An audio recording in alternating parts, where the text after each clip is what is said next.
৫ ওয়াক্ত নামাজ কালাম পড়ে এরপরেও জাহান্নামে যাবে যারা, তারা হলো 17 শ্রেণীর লোক। আমরা এক নজরে আবারও বলে দিচ্ছি, হারাম খাদ্য যে গ্রহণ করে, ১, ২ আত্মীয়তার সম্পর্ক ছিন্ন করে যে, নাম্বার ৩ প্রতিবেশীকে যে কষ্ট দেয়, নাম্বার ৪ মা বাবার অবাধ্য সন্তান, মা বাবার কথা শোনে না সে, নাম্বার ৫ উগ্র মেজাজি, তেড়া, গোয়ার, সবাইকে দমায় রাখে, এই টাইপের লোক।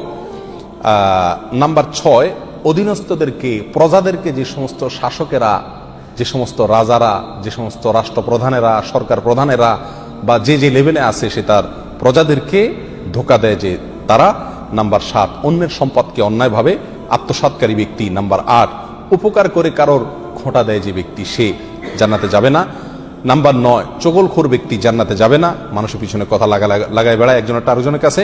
নাম্বার ১০ অন্যকে নিজের পিতা হিসাবে, নিজের বাবাকে না বলে পরিচয় না দিয়ে অন্যকে নিজের বাবা হিসাবে, পিতা হিসাবে পরিচয় দেয় যে ব্যক্তি, সে। নাম্বার ১১ গর্ব এবং অহংকার করে যে ব্যক্তি, যার মনের ভিতরে অহংকার আছে, সেই জান্নাতে প্রবেশ করবে না। নাম্বার 12 রাসূলুল্লাহ সাল্লাল্লাহু আলাইহি সাল্লামকে যে ব্যক্তি ফলো করে না, তার নির্দেশকে মান্য করে না, সেই ব্যক্তি। নাম্বার 13 অকারণে তালাক কামনা করে, তালাক চায় যে মহিলা, সেই মহিলা।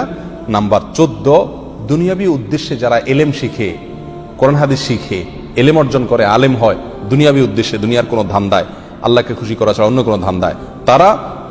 নাম্বার 15 চুলে বা দাড়িতে কোনো জায়গায় কালো কলব, পিওর কালো কলব ব্যবহার করে যারা, তারা। এবং নাম্বার 16 যে কোনো ভালো কাজ করে সেখানে মানুষকে দেখানো, এটা ফলাও করা, প্রচার করা, এই উদ্দেশ্য থাকে যাদের, তারা।